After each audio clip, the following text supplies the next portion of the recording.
Plague Tale Requiem is much like its predecessor, but it comes with a welcome variety of additions and enough story to keep you immersed in the game. Hi everyone, I'm Gob from TCG, and this is my first episode of Cop or Flop. It's a very subjective review and is based entirely on fun factor, story, and immersion. I'll be going over the pros and cons of the game, and at the end I'll be sharing if I think this game is a cop on a sale drop, or a massive flop. P.S. There are minor game spoilers shown in this review. Nothing shown pertains to the plot of the story, but new gadgets and weapons will be discussed, so please watch at your own discretion. Footage shown is from the first 3 hours of gameplay, so you don't have to worry about me spoiling your fun. Now, with all that said, let's get into the review. Rats, family drama, and a whole ton of rock throwing are back in this sequel of A Plague Tale: Innocence, and the only thing I'm gonna preface this with is that the world looks freaking gorgeous.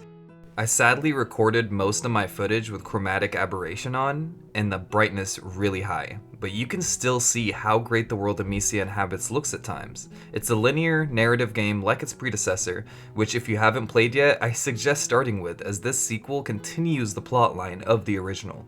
It focuses on Amicia and her little brother Hugo, and the plague of rats that chase them around everywhere they go. Almost like Tom and Jerry, but with drama. So, as far as NPCs and AI go in this game, I have to say that every NPC I met throughout my playthrough was interesting, and voice acted really well, and their AI performed fairly well to keep me immersed, but I can't say the same thing for the enemy AI in the game. Sometimes their pathing will lead them to stare at a wall, or they'll detect you erratically. For the most part, they worked fine, but I can't say it didn't cost me a few retries on my run, because it certainly did. But the people you meet throughout the game, however, are all really interesting and kept me intrigued in getting to know them better.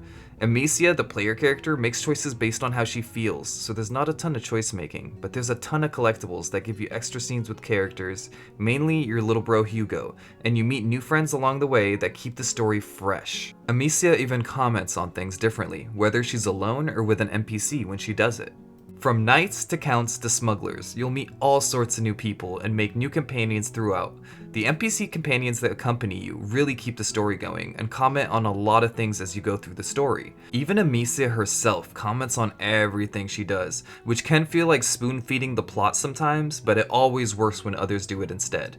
NPCs will even throw you a necessary crafting material if you need it to proceed, or give you a tip on how to accomplish something. But thankfully, for those of you who don't want somebody telling you how to play the game, you can turn that off in the options menu. All these new characters bring new mechanics into the game. I won't go into them because I don't want to spoil your fun, but I will discuss Amicia's arsenal, which has been expanded on in a major way, and it's very fun to experiment with, but also brings an issue. It's not a glaring issue, but to me it felt noticeable that the game became much easier than its prequel because of it. Most of my deaths weren't caused by the game being hard. They were caused by myself wanting to die so I could redo the section in stealth, since if you're seen most of the time, you could just combat your way through or run, which brings me to the counter argument being made that the game is supposed to be that way. After all, the game does give you 3 different passive skill trees based on your playstyle, but here's the thing. The trees don't feel that impactful, and you're powerful enough without them anyways. I mean, you have a crossbow now, but to top that off, a mechanic you get a little later in the game gives you X-ray vision, which I'm not fond of, especially when the game is already easier than its prequel. Now, the AI may have a lot to do with combat, and it might not be the best, but the combat is just as good as at least its predecessor. Everything you do has a ton of weight behind it, and you have to be on your toes most of the time. You're always either running or hiding from something, so it plays mostly like a stealth game, but your large arsenal allows you to deal with a threat head on if you want to. And you can do it in a multitude of ways. From burning, to stabbing, to a rock to the head, the world is your slingshot. There's a lot of fun to be had in mixing alchemical ingredients and combining them with each other to cause havoc on the battlefield. But there's also a lot of fun in being a stealthy ninja, as your new arsenal adds new ways to use the environment to your benefit, from saltpeter bags that extinguish flames to tar pots that enhance their effect.